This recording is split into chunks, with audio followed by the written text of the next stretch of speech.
highlighting happenings at the Air Zoo Aerospace and Science Center on Portage Road. Troy Thrash is president and CEO at the Air Zoo and joins us for this week's feature on WKZO. Good morning to you.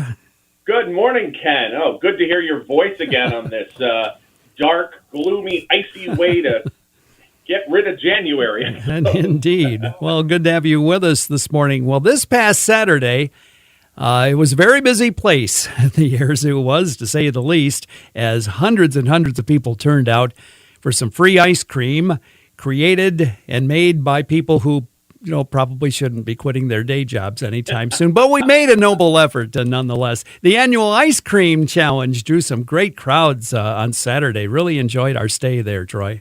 Oh, glad to hear. I'll tell you, it was just amazing. This has become our highest attended event of the year. We had over 2,100 people coming and tasting 9 different ice creams from organizations from around the community, like, of course, Midwest Communications and Bronson, Schupan, Big Brothers, Big Sisters, Parker Aerospace, Charles River. It was really amazing, and all the different kinds of flavors that came out. I'll tell you, it was not an easy choice.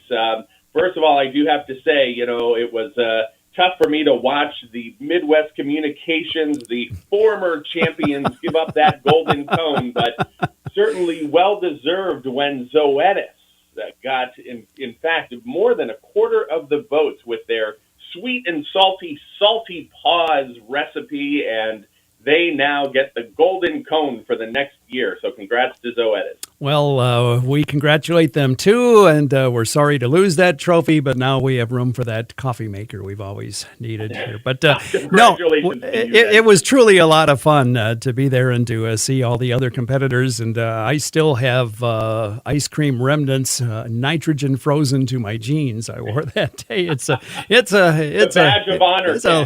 Indeed, it's a labor of love. Well, a great event certainly. Now, February is right around the corner, and a very special thing happens every February at the Air Zoo, doesn't it? Oh, it sure does. We are excited once again to be hosting Open Cockpit Weekends all February. So all month, we're going to be opening the cockpits of 2 very special aircraft to look into, and that is in our Flight Discovery Center, the Rattan Varieze, and then, of course, over here, the iconic SR-71B Blackbird. We are opening the cockpits again to view inside the fastest aircraft ever flown. But this weekend, for the first 3 that are going to be changing each weekend, we are going to be opening the Ford Trimotor, the world's first commercial passenger aircraft. So come on and you can climb inside and see what it was like to fly in the lap of luxury in the early 1930s. And something we've never done before, and we unfortunately won't even be able to do it again. So one time only, our FM2 Wildcat here in the Flight Innovation Center, a beautiful aircraft. We're going to be opening that cockpit, but also simultaneously, we've been restoring an FM2 Wildcat that was on the bottom of Lake Michigan for 68 years. We're about 4 months from completing that airplane, and it's going to head off to another museum. So this weekend, we're going to allow people to climb up and look inside and see as we're putting the finishing touches on the cockpit, painting and reinstalling the components. So it's really going to be literally a once-in-a-lifetime kind of event this weekend to be able to see inside that cockpit. So we welcome everyone. It is free with admission to the Air Zoo. It's going to be an awesome weekend. Oh, it certainly is. Don't miss that opportunity. You also have another extra special event at the Air Zoo on Saturday night. Yeah, this is really exciting. The City of Portage does a Black History Month event at the Air Zoo every February. And this one, certainly for me, is extra special. Dr. Sian Proctor, who is a commercial astronaut, she's a geology professor, artist, author, science communicator. She is going to be coming to the Air Zoo. Doors are going to open at 5:30 for this free event for anyone in the community, especially, families bringing young kids. It's going to be super inspirational. At 6 o'clock, she's going to just tell her story about growing up, being inspired about space, and ultimately becoming the first female commercial spaceship pilot on an all-civilian crew that went up into orbit. So that is really cool.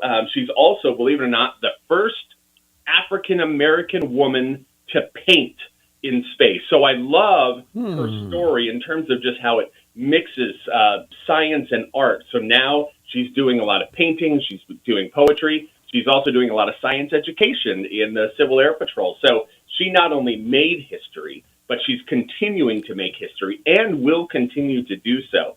So again, a free event for anyone around Southwest Michigan to come hear her speak. And even if you would like, you can get a book for her to sign. So it's going to be a great, great Saturday night, February 3rd at the Air Zoo. Well, what an amazing life, for sure. Don't miss these events and more coming up at the Air Zoo. Find out everything that's going on at the Air Zoo, all the information you need at airzoo.org. Our weekly update from the Air Zoo with Troy Thrash, President and CEO of the Air Zoo. Always a pleasure. Thanks so much for your time this morning. A pleasure and an honor for me to talk to you, Ken. Have a great week.